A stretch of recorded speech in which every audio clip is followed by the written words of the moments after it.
Dear students, अस्सलाम वालेकुम।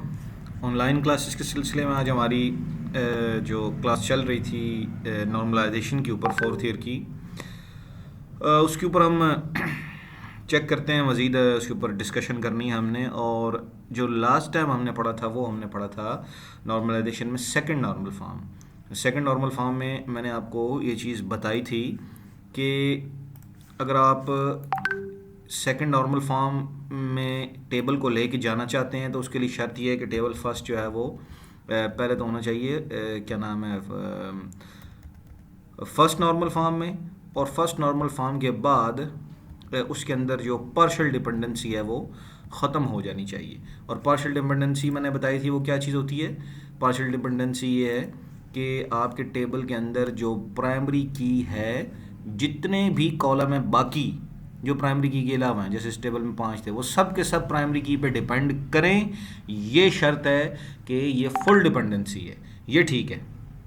लेकिन जैसे बताया था कि ये टेबल जो है ना, ये कॉलम इस पे डिपेंड नहीं कर रहा और ये कॉलम जो है वो इस पे डिपेंड कर रहा है। ठीक है। तो हम क्या किया था कि हमने इन दोनों कॉलम्स को अलग कर दिया और फिर उसका सोल्यूशन क्या निकाला था कि दरमियान में एक कॉमन कॉलम हमने रख दिया। और उस कॉमन कॉलम जो है वो कौन सा था। पहला टेबल जो बना था उसको हम पेरेंट टेबल कहते हैं, दूसरा बना था वो चाइल्ड टेबल है। और फर्स्ट टेबल यानी पेरेंट टेबल की जो प्राइमरी की है वो दूसरे टेबल के अंदर भी ऐड कर दी। ठीक है। हम और साथ में ये जो कोर्स था ये इसको इसलिए बनाया कि दूसरा कॉलम डेट कंप्लीटेड का कोर्स पे डिपेंड कर रहा है, इसलिए हमने कोर्स को प्राइमरी की के साथ शामिल किया था। एम्प्लॉय आईडी और कोर्स दोनों के मिला के हमने क्या किया था, कंपोजिट की बना दी।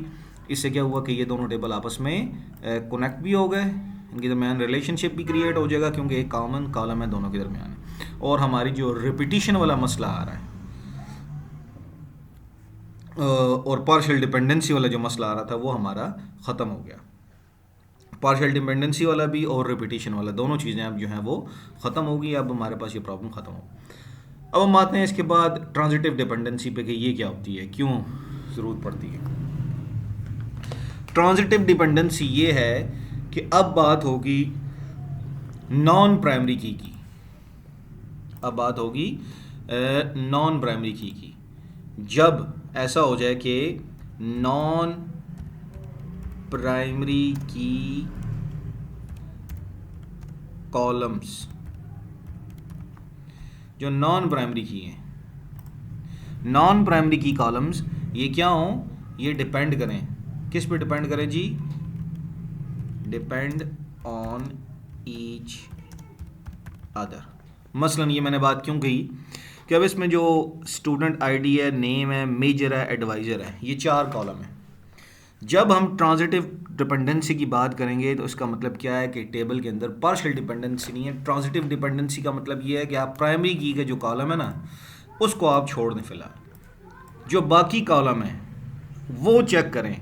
तो कहीं ऐसा तो नहीं कि इनमें से मिसाल के तौर पर आप ये जो कॉलम है ये मेजर का कॉलम है, एडवाइज़र इस पर कहीं डिपेंड कर रहा है, नेम का कॉलम है, मेजर इस पर डिपेंड कर रहा है।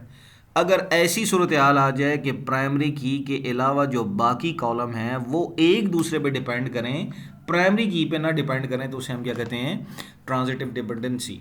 जैसे वो पार्शियल डिपेंडेंसी ऊपर ये थी कि जो 3 कॉलम थे वो तो क्या नाम है, डिपेंड कर रहे थे प्राइमरी की के ऊपर, इससे पहले वाली जो एग्जांपल थी।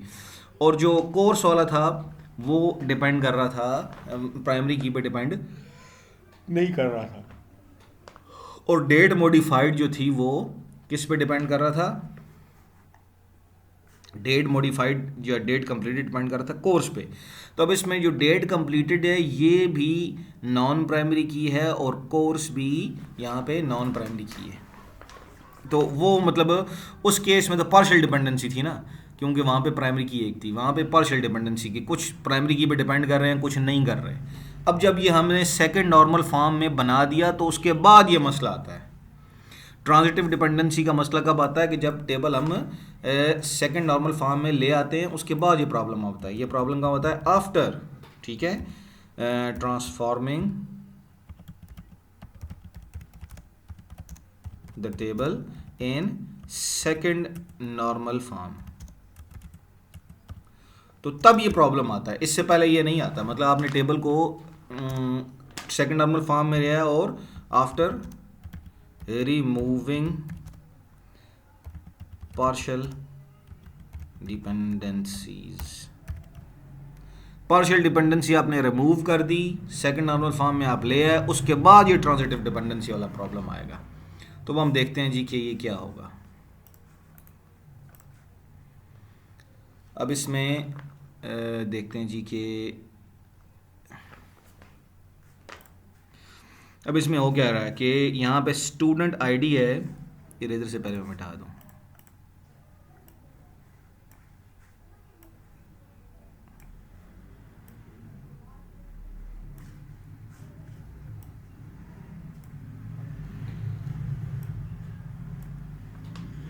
अब आप देखें तो यहाँ पे जहाँ लिखा हुआ है MS100 लिखा हुआ मोहम्मद एजाज, यानी स्टूडेंट आईडी 100 है तो एजाज, 200 है तो बरीरा सलीम और 300 पे अक्सा असलम।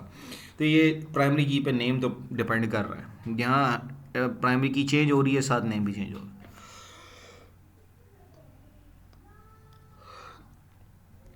उसके बाद देखें तो जो मैथ का कॉलम है वो भी डिपेंड कर रहा है प्राइमरी की पे कि 100 पे मैथ है, 200 पे केमिस्ट्री है, 300 पे फिजिक्स है।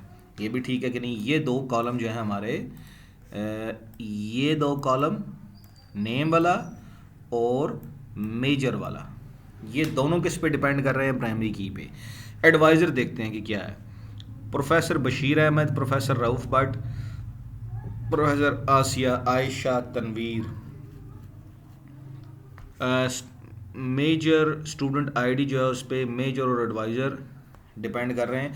ये भी डिपेंड कर रहे हैं क्या नाम है इसकी, ये ज़्यादा बेहतर एग्जांपल यहाँ से देख लेते हैं। ये इतनी अच्छी एग्जांपल नहीं है, इस बुक से देखते हैं कि ज़्यादा अच्छी एग्जांपल हमें मिल जाए। तो यहाँ पे ज़्यादा अच्छी एग्जांपल है कि थर्ड नॉर्मल फॉर्म। तो इसमें क्या करेंगे जी कि जब नॉन की एट्रीब्यूट पे डिपेंड करे, जो मैंने बात बताई है इस बुक में भी वो लिखी हुई है। तो इसमें प्राइमरी की कौन सी है, ये अकाउंट नंबर। इस अकाउंट नंबर में आए तो यहाँ पे 21 पे अली है, 35 पे दाऊद, 50 पे चौहान और 77 पे जाहिद। अच्छा, the second table created from the account table in first normal form as follows. Primary की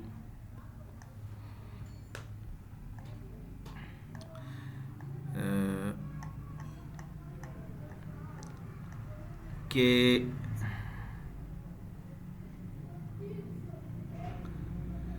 the second table created from the accountant table in first term form is as follows. Both accountant table and group table contains the बल्कि हम इसकी बजाय हम ज़्यादा बेहतर ये है कि हम वो स्टडी टू नाइट वाली study tonight second normal form की जगह हम उस पर, या बुक में ज़्यादा अच्छी एग्जांपल नहीं दी हुई, बुक में ज़्यादा अच्छी एग्जांपल नहीं दी, हम उस पर चले जाते हैं। यहाँ पे मेरे हिसाब से ज़्यादा अच्छी एग्जांपल दी हुई होगी। स्टडी टू नाइट में देखें तो and welcome to,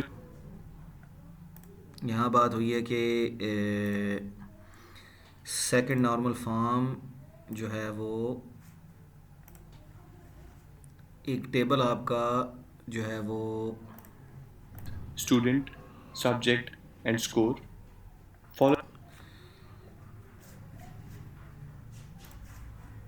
Following were the three tables into the second normal form. For a quick recap, following were the primary keys. Score table had teacher's name, which was only dependent on subject, so we moved it to the subject table. But we missed to add some information marks also. Let's do it. Normal form. For a table or a relationship would have transitive dependency. यानी इसके कहने का मतलब ये है कि table जो है वो थर्ड नॉर्मल फॉर्म में कब होगा, जब वो सेकंड नॉर्मल फॉर्म में हो और उसके अंदर से ट्रांजिटिव डिपेंडेंसी रिमूव हो चुकी हो। और ट्रांजिटिव डिपेंडेंसी क्या चीज़ होती है कि जब टेबल के अंदर नॉन की यानी नॉन प्राइमरी की कॉलम दूसरे किसी नॉन प्राइमरी की कॉलम पे डिपेंड करे तो ये ट्रांजिटिव डिपेंडेंसी होती है। But partial dependence all. Watch our video for this. With exam name and total marks fields are score table opposite key, which अब means हम it's देखते हैं जी made कि ये एक स्कोर टेबल है। Score primary key for score table is a composite की। ये मैंने बताया था ना कि ये आमतौर पर थर्ड नॉर्मल फॉर्म वाला या ट्रांजिटिव डिपेंडेंसी वाला प्रॉब्लम कब आता है, जब टेबल सेकंड नॉर्मल फॉर्म में हो। और सेकंड नॉर्मल फॉर्म में जब आप टेबल को लेके जाते हैं तो आपको पता होता है कि एक टेबल से दो टेबल बन चुके होते हैं और दूसरा टेबल जो बनता है उसके अंदर कंपोजिट की होती है। तो जो कंपोजिट की वाला कॉलम है उसमें ये ज़्यादातर प्रॉब्लम आते हैं। तो जैसे अभी एक टेबल दिया हुआ उसमें लिखा हुआ जी score ID, student ID, subject ID, marks, exam name, total marks. तो primary key for score table is a composite key, और कौन सी up होगी? of two attributes or columns, ये दो student कॉलम ID. है। ये जो ग्रीन रंग के दो हैं, एक स्टूडेंट आईडी और एक सब्जेक्ट आईडी, ये क्या है? ये कंपोजिट की है इसकी। तो कंपोजिट की का मतलब ये है कि बाकी जितने भी कॉलम है ना, फिर ये जितने भी कॉलम हैं ये सब के सब जो हैं वो किस पे डिपेंड करें? ये इस कंपोजिट की पे डिपेंड करें, यानी दोनों पता हों तो दोनों के साथ बाकी कॉलम भी चेंज हो रहे Plus हैं। अब देखते subject हैं ID. कैसे। As we can see, our new column exam name depends on student and subject. For example, a mechanical engineering student will have work. You have practical exams on student and marks. The same thinking marks and theory are of based on exam and theory are of based on exam. इसमें हम मज़ीद देखते हैं कि ये कोई अच्छी सी example इसके लिए Hence, we देखते can हैं। say that total marks depends upon the student ID on it. Exam name is not when and not on and total mark. इसने एग्जांपल नहीं दी, चले हम और तो देख लेते हैं। थर्ड नॉर्मल फॉर्म एग्जांपल देखते हैं जी। यहाँ पे हमारे पास कोई अच्छी सी एग्जांपल आ जाए। बुक में तो मज़े की एग्जांपल दी भी नहीं हुई। तो थर्ड नॉर्मल फॉर्म है और शुरू में तो उसकी चलो डेफिनेशन चल रही है। नेक्स्ट पे जाएं तो अब ये एक टेबल दिया हुआ है। टेबल में लिखा हुआ जी कि a table with the student and their grades in different topics. The following table are ready in first normal form. There is only one entry per field. Please convert this table into third normal form using the technique you learn in this unit. तो आपने इस table को third normal form में लेके जाना है और इस टेबल के अंदर कितने कॉलम हैं?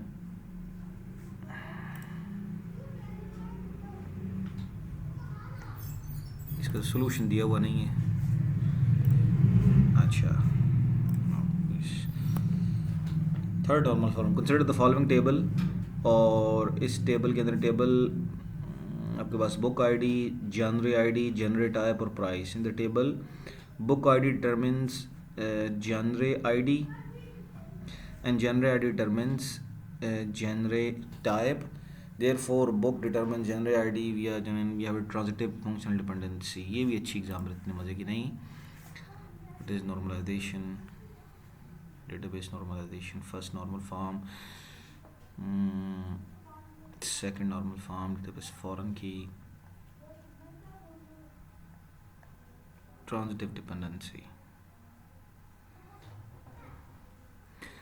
Actually, consider changing the non-key column full name में change solution।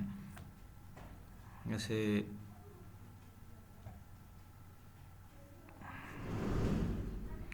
ये इस वजह से मैं आपको सजेस्ट करता था ना कि जो एकमन सीरीज़ की बुक है, क्योंकि उसके अंदर इस हवाले से बहुत अच्छी एग्जांपल दी हुई है कि जो इस यहाँ पे थर्ड नॉर्मल फॉर्म की कोई इतनी अच्छी एग्जांपल इंटरनेट पे ज़रा कम ही लिखी है। उस बुक के अंदर बहुत अच्छी एग्जांपल दी हुई है थर्ड नॉर्मल फॉर्म की।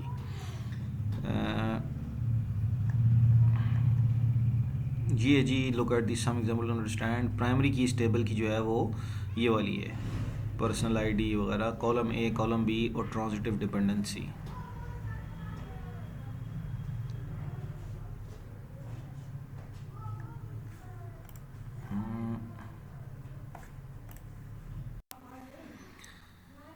अच्छा, इसमें ये एग्जांपल बहुत अच्छी हमें मिल गई है जिसमें हम जो है वो आसानी से देख सकते हैं कि एक टेबल हमारे पास दिया हुआ है, उसमें ये डेफिनेशन है थर्ड नॉर्मल फॉर्म की कि टेबल सेकंड नॉर्मल फॉर्म में हो, यानी उसमें पार्शियल डिपेंडेंसी ख़त्म हो जाए।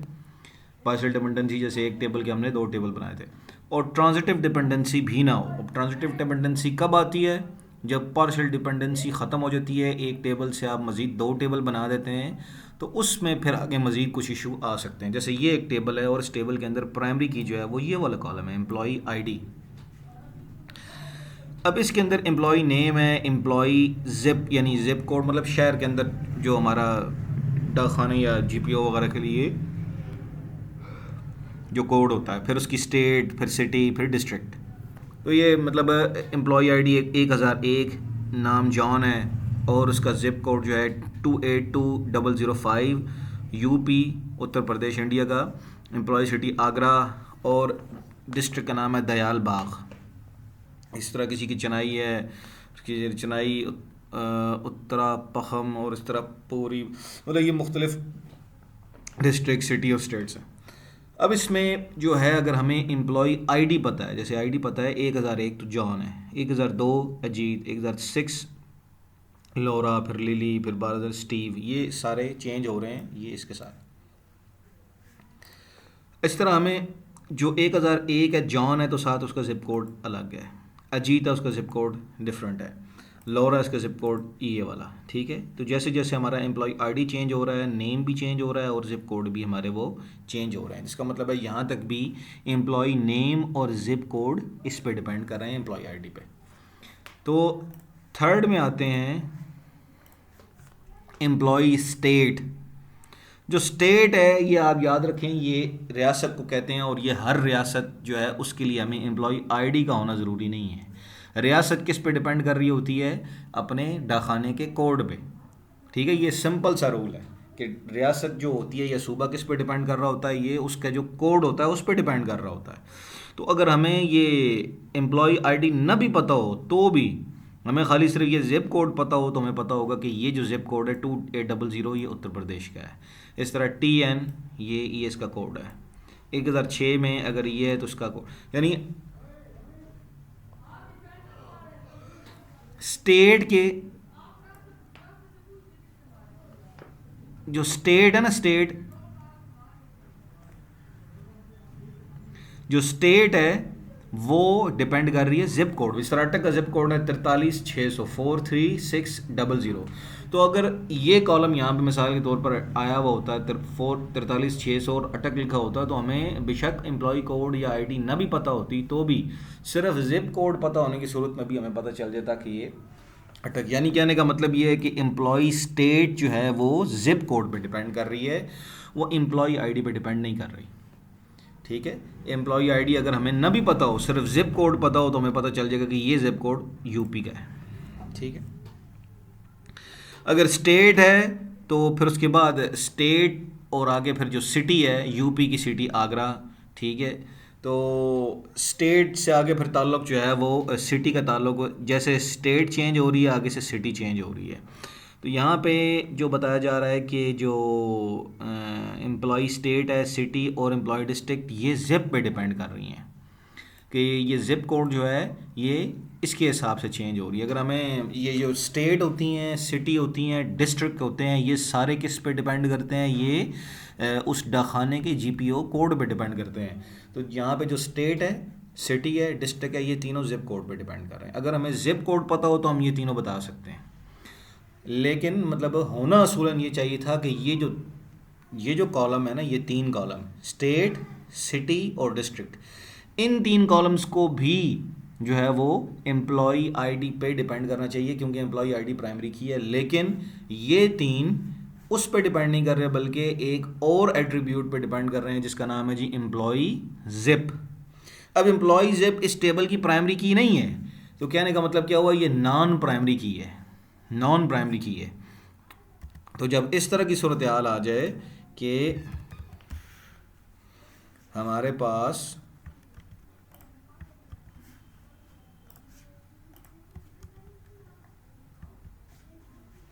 जब इस तरह की सूरत हाल आ जाए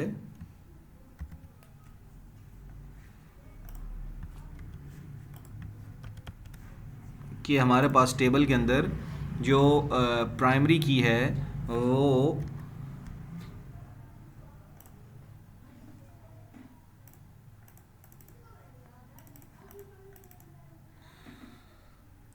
जब हमारे पास इस तरह की सूरत हाल आ जाए कि हम इसको एडिट करते हैं, एडिट और मतलब कहने का मतलब ये है कि अगर हमारे पास इस तरह की सूरत हाल आ जाए, यहाँ पे पेंसिल,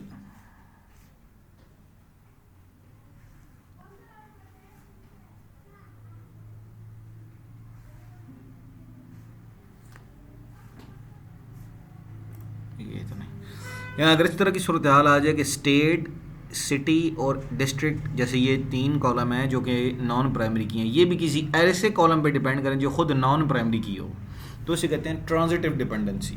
ठीक है, तो ट्रांजिटिव डिपेंडेंसी ख़त्म कैसे होगी? इस टेबल के अंदर से ये जो तीन कॉलम है यहाँ तक, ये वाले तीन कॉलम है, ये तीन कॉलम, इनको हटा के जिस पे ये डिपेंड कर रहे हैं एम्प्लॉय जिप, ये चार कॉलम, इनका मिला के आप एक अलग टेबल बना दें। ठीक है, तो एक टेबल तो ये बन जाएगा, ये वाला employ zip, employ state, city, district. किस में हमें सिर्फ जिप पता है तो हम बाकी सारी चीज़ें भी बता सकते हैं। अब रह गया दूसरा टेबल, तो उसमें आपने देखा था कि ये एम्प्लॉय नेम और जिप डिपेंड कर रहे थे आईडी पे।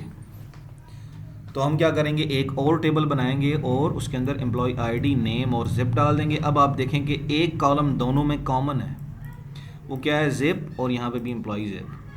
तो अब इन दोनों टेबल के दरमियान रिलेशनशिप बनाना भी पॉसिबल है। ठीक है, तो जब ये चीज़ ख़त्म हो जाए तो अब इसमें कोई और एग्जांपल देख लेते हैं।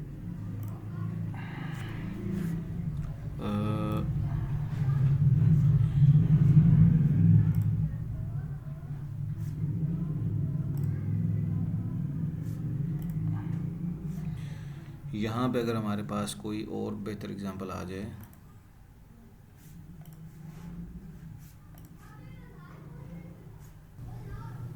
This this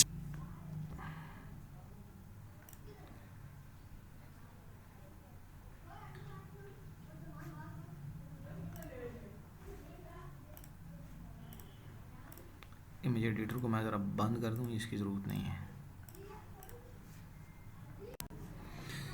अच्छा, जो एक बहुत अच्छी एग्जांपल है इसकी, वो ये है कि अभी हमने इससे पहले बात की थी फर्स्ट नॉर्मल फॉर्म जिसमें हर सेल के अंदर सिंगल वैल्यू होनी चाहिए, सेकंड नॉर्मल फॉर्म जिसमें टेबल तो फर्स्ट नॉर्मल फॉर्म में और पार्शियल डिपेंडेंसी ना हो। और पार्शियल डिपेंडेंसी के बारे में मैंने ये बताया था कि अगर टेबल के अंदर कंपोजिट की है, जितने भी कॉलम हैं जो प्राइमरी की के अलावा हैं वो सब के सब प्राइमरी की पे डिपेंड करें, चाहे प्राइमरी की एक कॉलम है चाहे प्राइमरी की दो कॉलम की है, सारे के सारे कॉलम प्राइमरी की पे डिपेंड करें। जैसे ही प्राइमरी की चेंज हो बाकी कॉलम्स की वैल्यू भी उसके हिसाब से चेंज होनी चाहिए।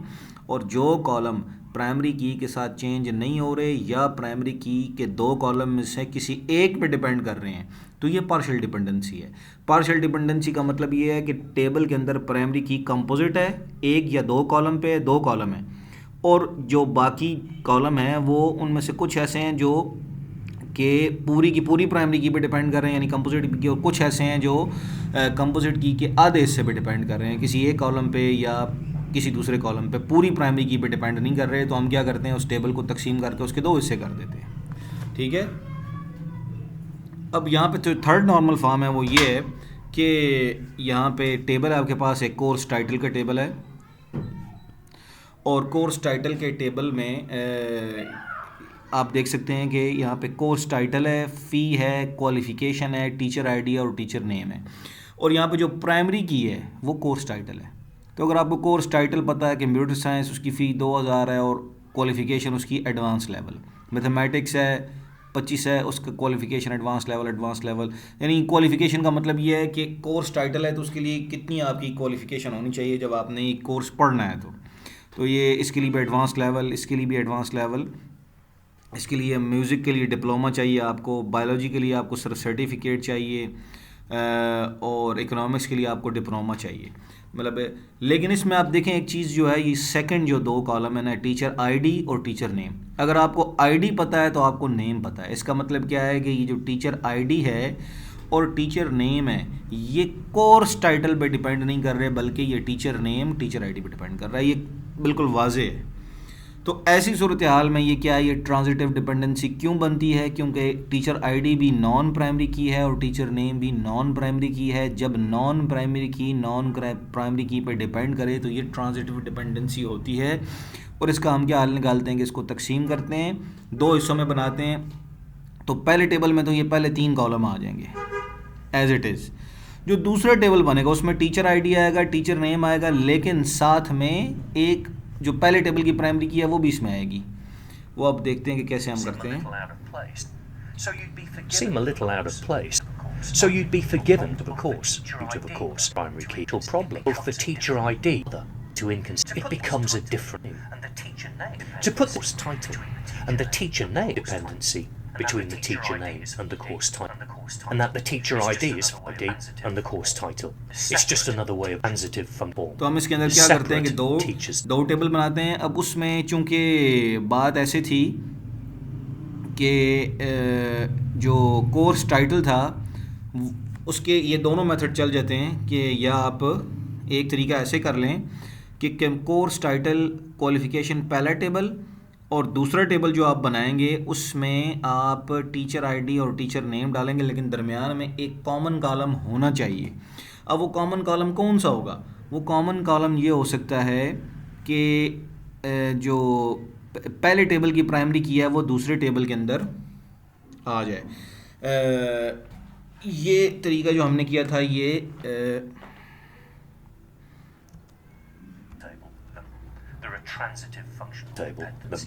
There are transitive functional dependencies here. So the courses table violates third normal form. This is how to solve the problem. You need a separate teachers table. The teacher column in the courses table establishes the relationship with this new table. None of these tables contain transitive functional dependencies. The database is definitely in third normal form. अब इसमें देखें तो Another example of a transitive functional dependency would be if the student course table contained an exam अब mark इसमें एक as well तरीका as ये the था grade.